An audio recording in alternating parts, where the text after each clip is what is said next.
Hello everyone, आज 18 अगस्त 2025 है और आज कौन कौन से करंट अफेयर चर्चा में रहे उनकी हम यहाँ पे बात करेंगे। खासतौर पे वस्त्र अकाउंट को लेके न्यूज रही है, इसके अलावा कुछ बिल्स हैं, डब्ल्यूटीओ के बारे में है, काकोरी कांड के बारे में है। तो बहुत सारे इंपॉर्टेंट फैक्ट्स हैं, इंपॉर्टेंट न्यूज़ है जो चर्चा में रही, उनको एमसीक्यूज के फॉर्म में यहाँ पे देखेंगे। साथ ही उनका स्टैटिक लिंकेजेस भी हम यहाँ पे चर्चा करेंगे। ठीक है, अब अगर हम बात करें पहला जो एमसीक्यू है, पहला एमसीक्यू किसके बारे में, वस्त्र अकाउंट के बारे में है। अब वस्त्र अकाउंट क्या है नहीं पता है, अगर आपको पता है आपको तो भी ठीक है, नहीं पता तो आप जान लीजिए वस्त्र अकाउंट क्या है। वस्त्र अकाउंट क्या होता है, कोई फॉरेनर बैंक होता है। सपोज करिए फॉरेनर बैंक कोई सिटी बैंक है, यूएस का बैंक है सिटी बैंक। अभी सिटी बैंक यूएस का है, उसे क्या करना है, भारत के बैंक में एक अकाउंट खोलना पड़ेगा जिससे वो भारत की जो डोमेस्टिक करेंसी है उसको ये यूज कर पाए किसी ट्रांजेक्शन को करने में या कुछ भी ऐसा। तो वो एसबीआई में क्या करता है, एक अकाउंट खोलता है वस्त्र अकाउंट। ये वस्त्र अकाउंट सिटी बैंक के लिए खोलेगा। इसका मतलब क्या, कोई विदेशी बैंक जब हमारे घरेलू बैंक में अकाउंट खोलता है, ठीक है, तो उसको एक तरह से वस्त्र अकाउंट यहाँ पे बोला जाता है। अब वस्त्र अकाउंट होता क्या है, तो इस प्रकार के जो खाते होते हैं जो विदेशी बैंकों को क्या करते हैं, विदेशी जो मुद्रा है विदेशी बैंकों के यहाँ विदेशी मुद्रा में होता है। ठीक है, दूसरा अगर हम बात करें वस्त्र खाता एक स्पेशल सीरीज है जो कहीं ना कहीं ट्रेड है, एक्सपोर्टर इंपोर्टर्स उनको काफ़ी हेल्प करता है। अब यहाँ पे एक चर्चा में क्यों है, आप अगर आप देखें, पहला है यहाँ एसआरबीए इनेबल करता है settlement of international trade transaction directly in Indian rupees. तो जो एसआरबीए अकाउंट है, कोई ट्रांजैक्शन करना है इंटरनेशनली रुपीज़ के फॉर्म में तो उसको इनेबल करता है। ये स्टेटमेंट यहाँ पे सही है। ठीक है, दूसरा RBI now allow banks to open SRBA for foreign entities without requiring prior approval. RBI ने अलाउ कर दिया है जो फॉरेन एंटिटीज़ है वो बिना आरबीआई की पूर्व अनुमति के एसआरबीए अकाउंट खोल सकती हैं। पहले ऐसा हुआ करता था कि आरबीआई से अनुमति लेनी पड़ती थी किसी विदेशी बैंक को कि भारत के किसी बैंक में वस्त्र अकाउंट खोले या नहीं, लेकिन अभी क्या कर सकता है, वो डायरेक्टली ओपन कर सकता है। दूसरा स्टेटमेंट करेक्ट है, पहला भी करेक्ट है। तीसरा, एसआरबी एनकरेज करता है सरप्लस रुपीज़ फंड को इन्वेस्ट करने के लिए इंडियन गवर्नमेंट सिक्योरिटीज़ में। अब एसआरबी में ज़्यादा पैसा पड़ा तो ज़्यादा पैसा उसको फायदा तो देगा नहीं बैठे बैठे बैंक में के अकाउंट में, तो वो क्या करते हैं, एसआरबी का पैसा वो गवर्नमेंट बॉन्ड्स में इन्वेस्ट कर सकते हैं, ट्रेजरी बिल्स में इन्वेस्टमेंट करते हैं, टी बिल्स में, तो कहीं ना कहीं भारत के काम में भी पैसा वो आ जाता है। तो ये तीसरा स्टेटमेंट, पहला स्टेटमेंट, दूसरा, तीनों करेक्ट है यहाँ पे, और इसका करेक्ट आंसर क्या हो जाएगा, 1, 2 एंड 3। अगले एमसीक्यू की तरफ बढ़ते हैं, बात करते हैं यहाँ पे डब्ल्यूटीओ के बारे में। डब्ल्यूटीओ को लेके यहाँ पे बात है।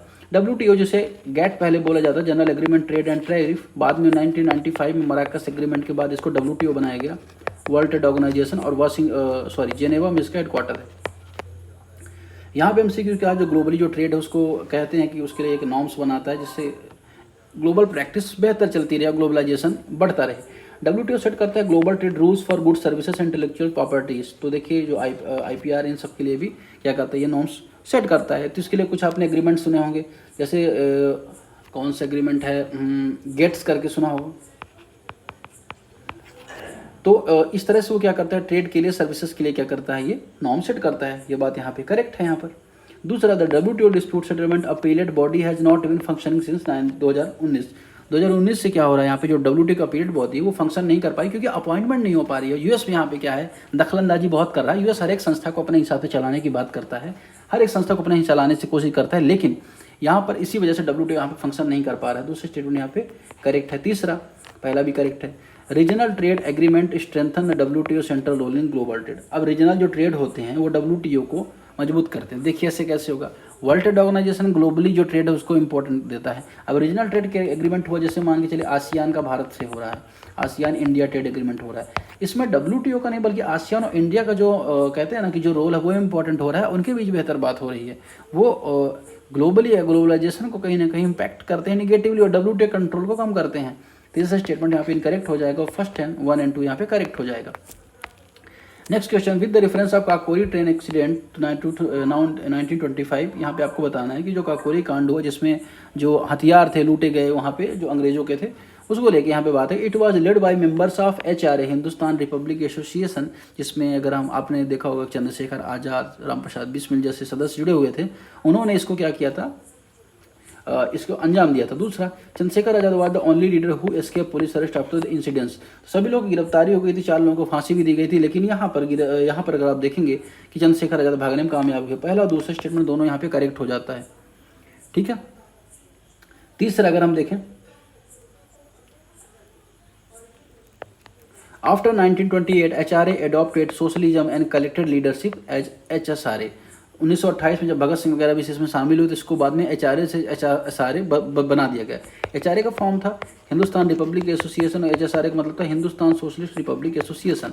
बाद में यही जब आप देखेंगे कि साइमन कमीशन का विद्रोह होता है और उनके ऊपर लाठीचार्ज होता है तिलक के ऊपर, तो उसके बाद इन्होंने तिलक का बदला लेने की ठानी। और बाद में अगर आप देखेंगे, आपने अगर पढ़ा होगा इतिहास तो आपको पता होगा कि जो भगत सिंह है इसमें फंसते हैं राम प्रसाद बिस्मिल, और एक और कोई पर्सन थे, उनका नाम मुझे एग्जैक्टली अभी याद नहीं आ रहा है। तो उनको क्या किया जाता है, फांसी दी जाती है। ठीक है, तो यहाँ पर जो स्टेटमेंट है यहाँ पे कौन सा करेक्ट हो रहा है, पहला, दूसरा और तीसरा, तीनों स्टेटमेंट यहाँ पे करेक्ट हो रहे हैं। तो कौन सा करेक्ट आंसर होगा, डी। इसका नाम जो अब मुझे थोड़ा सा कंफ्यूज हो रहा है, जिनको फांसी दी गई थी वो आप थोड़ा सा देख लीजिएगा। 23 मार्च 1931 को यहाँ पे इनको फांसी दी गई थी।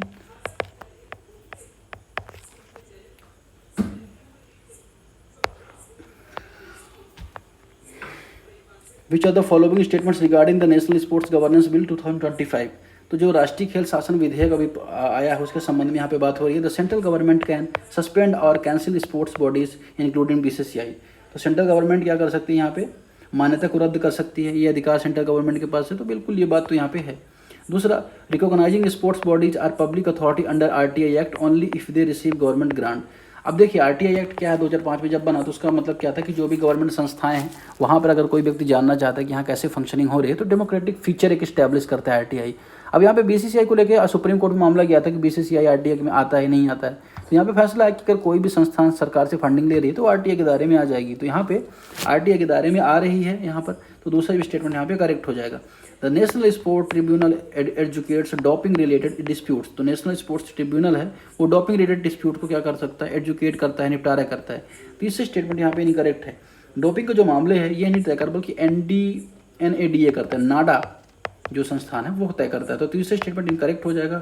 1 और 2 यहाँ पे इसका करेक्ट हो जाएगा। Question number 5, consider the following statements about OCI overseas citizen of India. तो इनके बारे में यहाँ पे आपको स्टेटमेंट बताना है। OCI card holder have life long visa, vote but no voting और पॉलिटिकल राइट। अब पहला स्टेटमेंट यहाँ पे करेक्ट देखिए, किसी के दादा परदादा कभी भारत में रहे हैं, वो बाहर विदेश में जाके बस गए, लेकिन वो कभी अपनी रूट्स को नहीं भूले, भारत आना चाहते हैं, घूमना चाहते हैं, तो सरकार उनको कुछ सुविधा प्रदान करती है ओवरसीज सिटीजन ऑफ इंडिया के अंतर्गत। इससे वोटिंग राइट तो नहीं मिलेगा, यहाँ पे नागरिकता तो नहीं मिल जाएगी। तो पहला स्टेटमेंट यहाँ पे करेक्ट हो जाता है। दूसरा, OCI card can be cancelled if the holder convict or sentence 2 और मोर ईयर ऑफ इम्प्रिजमेंट। तो 2 साल से अधिक की अगर जेल होती है तो OCI कार्ड का रद्द कर दिया जाएगा। यह भी स्टेटमेंट यहाँ पे करेक्ट है। तीसरा, OCI card holders have the right of public employment, article 16। अब देखिए आर्टिकल 16 बात करता है लोक नियोजन में अवसर की समानता, अर्थात जो पब्लिक अथॉरिटीज है जिनमें जो भी गवर्नमेंट की जॉब्स निकलती हैं उनमें सभी का बराबर राइट है पार्टिसिपेट करने का। अब उसमें भी आरक्षण वगैरह के मामले आ जाते हैं, इक्वल राइट है फिर भी। अब लेकिन यहाँ पे OCI को यहाँ पे इससे बाहर रखा है, क्योंकि देखिए OCI तो भारत के नागरिक है नहीं, जिनको यहाँ पे इससे बाहर रखा गया। तीसरे स्टेटमेंट यहाँ पे इनकरेक्ट हो जाएगा, पहला दूसरा यहाँ पे करेक्ट हो जाएगा। Question number 6, consider the following statements regarding the 79th independence day announcement by the prime minister. तो प्रधानमंत्री जी ने जो घोषणा की है 79वें इंडिपेंडेंस डे में, उसको लेके यहाँ पे बात हो रही है। बात हो रही है द PM विकसित भारत रोजगार योजना target create 3.5 crore job in 2 years. तो PM विकसित भारत योजना जो है वो टारगेट करती है कि 3 करोड़ लोगों को रोजगार मिलेगा। अब करती है टारगेट, अब टारगेट अचीव हो नहीं वो अलग बात है। India aim to have 50% of its electricity capacity from non fossil fuel source by 2030 has achieving this target in advance. तो भारत 2030 तक से पहले ही अपनी जो ऊर्जा स्रोत उसमें 50% रिन्यूएबल एनर्जी से जनरेट करने की क्षमता रखने वाला देश बनने वाला है। ये भी बात यहाँ पे करेक्ट है PM मोदी के अनुसार। तीसरा, mission Sudarshan Chakra seeks to develop indigenous iron dome like air defence system. अब ये स्टेटमेंट यहाँ पे करेक्ट है या नहीं आपको बताना है 2025 तक। अब 2025 तक नहीं 2035 तक है ये, यहाँ पे 25 तो हो गया, तो यहाँ पे तीसरा स्टेटमेंट इनकरेक्ट हो जाएगा, पहला दूसरा यहाँ पे करेक्ट हो जाएगा। Question number 7, consider the following statements about the प्रधानमंत्री विकसित भारत रोजगार योजना। इसके बारे में आपको बताना है। The schemes provide EPF wage support of UP to ₹15,000 to first time employees in 2 instalment. योजना पहली बार कर्मचारियों को 2 किस्त में 15,000 रुपये का EPF सपोर्ट देगी। पहला स्टेटमेंट यहाँ पे करेक्ट हो जाता है। दूसरा, employees create new jobs salary up to 1 lakh receive up to 3,000 month per employees of 2 year. नए रोजगार सृजित करने वाले नियोक्ता को प्रतिमाह 2 वर्ष के लिए 3,000 रुपये प्रोत्साहन राशि मिलती है। तीसरा, a saving component ensure part of the employ incentive is deposited in saving instrument. बचत घटक के तहत कर्मचारी को प्रोत्साहन राशि का एक हिस्सा बचत साधन में जमा किया जाता है। तो तीनों स्टेटमेंट यहाँ पे बेसिकली करेक्ट। इसको लेकर मैं वीडियो भी बनाऊंगा। प्रधानमंत्री विकसित भारत रोजगार योजना है, लेकिन अभी के लिए यहाँ पे इसका डी ऑप्शन यहाँ पे करेक्ट हो जाएगा। लास्ट क्वेश्चन यहाँ पे बात कर रहा है, consider the following statements about the Nada national anti doping amendment bill 2025। It align India's anti doping framework with the UNESCO convention against doping. यह भारत के एंटी डोपिंग ढांचे को यूनेस्को कन्वेंशन के अनुरूप बनाता है।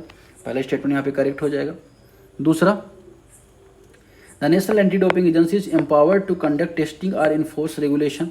तो नाडा परीक्षण करने, नियम कानून करने के लिए अधिकृत है। तीसरा, appellate against the tribunal decision can be made up supreme court of India. न्यायाधिकरण के फैसले के खिलाफ सुप्रीम कोर्ट आप अपील कर सकते हैं। तो तीनों स्टेटमेंट में कौन सा करेक्ट है यहाँ पे आपको बताना है। सारे करेक्ट आंसर आपको यहाँ पे मिलेंगे, ठीक है। यहाँ से आप उसको मैच कर सकते हैं। इसका करेक्ट आंसर यहाँ पे डी हो जाएगा।